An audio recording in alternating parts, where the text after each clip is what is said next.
music to me, it can be a vague, imprecise term. I think for some folks it has connotations of maybe music made at some point in the 20th century to current.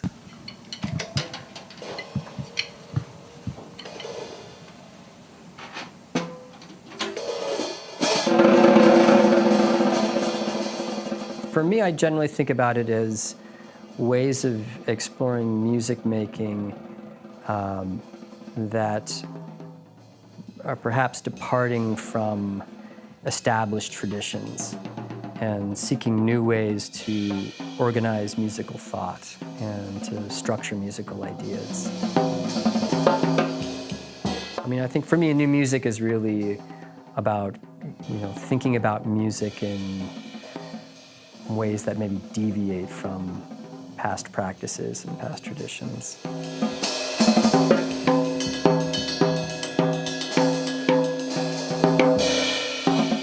It really started when my family moved from Georgia to Wilmington, Delaware, when I think I was about 10 years old. And we moved through in the middle of the school year. And my first goal was just to make friends. And the school that I went to, everyone played in the band. So I wanted to join the band because that's what all the cool kids were doing. So the band director gave me a number of different instrument choices, and I finally settled on percussion. From that point, I was really hooked.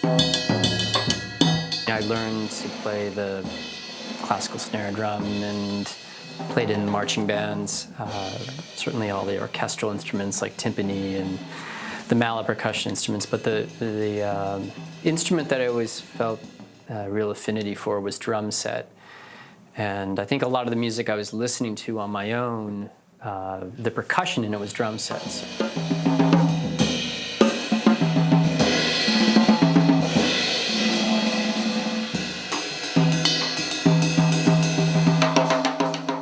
I think when you're a drum set player, almost all roads invariably lead to jazz because the origins of the instrument are tied into jazz, and you start digging below the surface a bit and you find that most of the music that you love, you can trace roots if you go back deep enough into the jazz tradition in some way.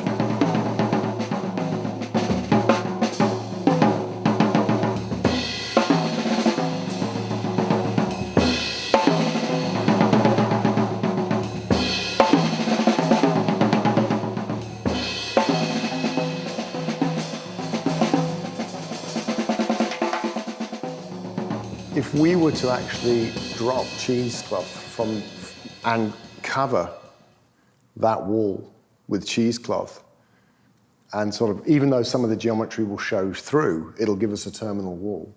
Initially with Ben and Derek, our relationship was more based on friendship. We had some shared interests. So it started to become like, well, what kinds of things could we do? And like a lot of those initial discussions were very casual. Like we didn't sit down and say, okay, let's have a meeting, we're going to plan a project. It just sort of began organically. The first iteration of working together, which resulted in Occlusion 1, really came about with a recognition that we shared a common interest in how we actually engage with and understand the world. The idea of perception. So the sort of philosophy that fed into this broad project was something I was working on within philosophy about perceptual variation and perceptual constancy. One of the questions that drove me as a philosopher was trying to understand how these two were and could be integrated within experience.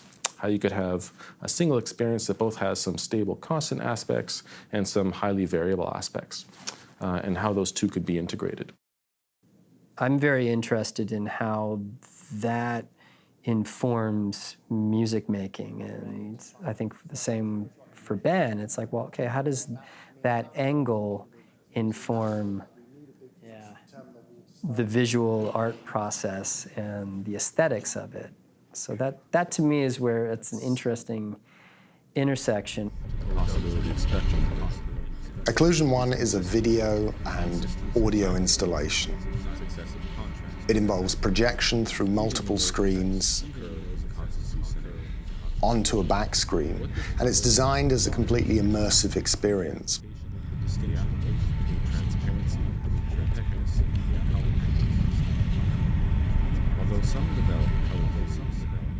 I think the idea behind Occlusion One was to take some video sample that we had recorded and some audio sample that we had recorded from a natural Canadian winter landscape.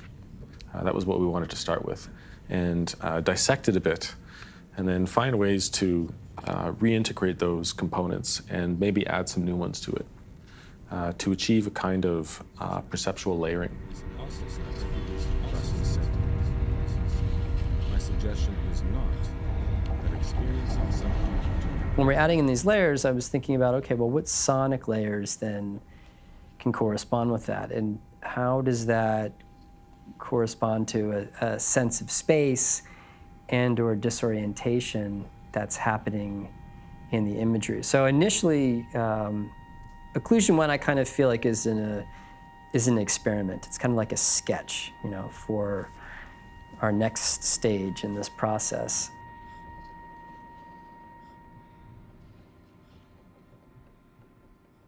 I mean, the other thing to do is to fold each of these so that would create 3 slits in here, whereas all the others just have 2 slits, and that would be a moment of imbalance as well. One of the things that we realized was that bringing people in and forcing them to sit in a seat kind of makes them engage with the piece from a particular perspective. And there's nothing inherently bad about that, but we wanted to find a way to get away from that. And the underlying idea behind Occlusion 2 was to take a very similar audio track and a very similar visual track and find a way to break out of that preferred perspective. Part of the reason is because we thought it would be a richer experience for participants. So the space we've got is pretty small. It's not a big lecture hall. You can't fit really any seats in it, and there aren't any seats in it. So when a participant comes in, they've got no choice but to sort of walk around and engage manually with the work, which is what we want. We're hanging it from the metal girder above it. This new piece, more immersive, trying to make the idea of multiple layers of meaning and understanding more visible, both in terms of sound and in terms of what is said and what is seen. That would be very important. I don't imagine this piece as having, you know, one understanding. It's always going to be the understanding that I intended.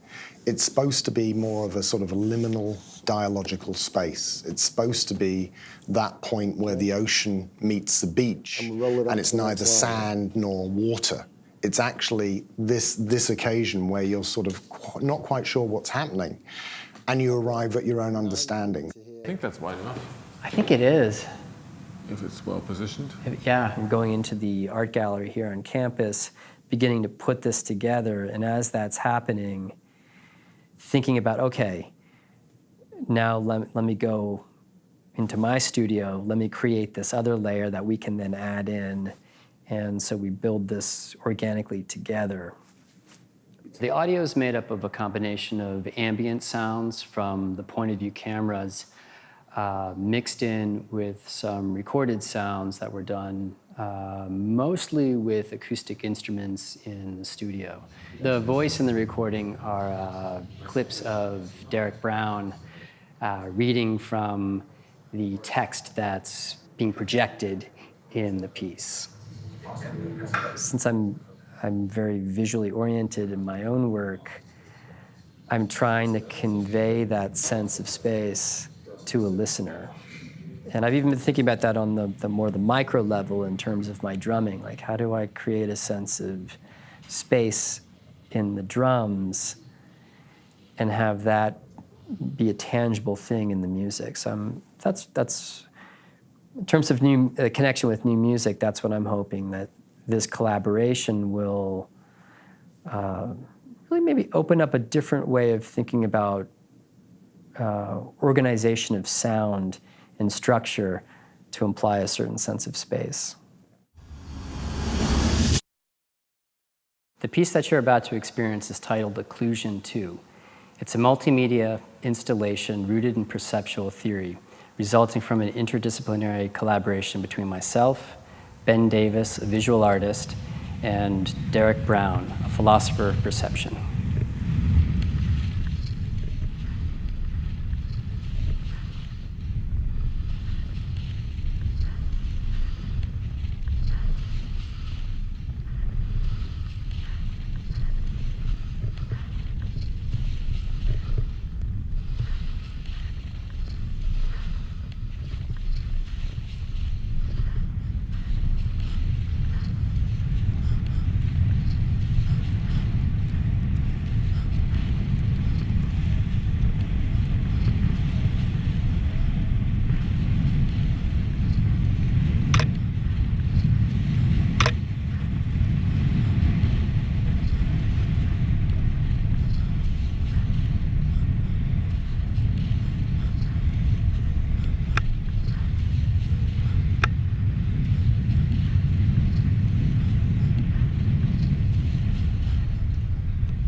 Even when those effects occur in constancy scenarios. What this proposal requires is the application of distinction of techniques, transparency, opaqueness, color. Although some develop color theories, they reject this. There is no antecedent. Not all not all accounts of color experience, and accounts of color experience cannot layering a thesis entails a conception of perspectives and colors that is broadly viewed. This analysis arguably also satisfies Russell's. My suggestion is not to be purple that experiencing now. Something blue to be purple now provides evidence for our having different perspectives. It is also not of some color that there are features of some color itself to generate can be modified to generate perspectives on the context of color layering. In the context of color layering, the aspects of a perceived color can be changing the color itself without changing the color itself to some distinct. Our aspects belonging to some one is either looking through to the target behind the target. With this project, I'm hoping that it's an expansion of the dialogue that the three of us have together, so we're each understanding each other's individual area of expertise a little bit more deeply, so that we can move forward on the next project in a different way, like perhaps something that's a little deeper or more fully formed. So it's a process, you know. I think maybe process is kind of the operative word. The application of what this proposal although some develop color theories, they reject this. Although some develop color theories, they reject this. Although some develop, there is no not all analysis on most accounts, all experience, the counts of color layering, cannot layering these accounts of color experience, layering.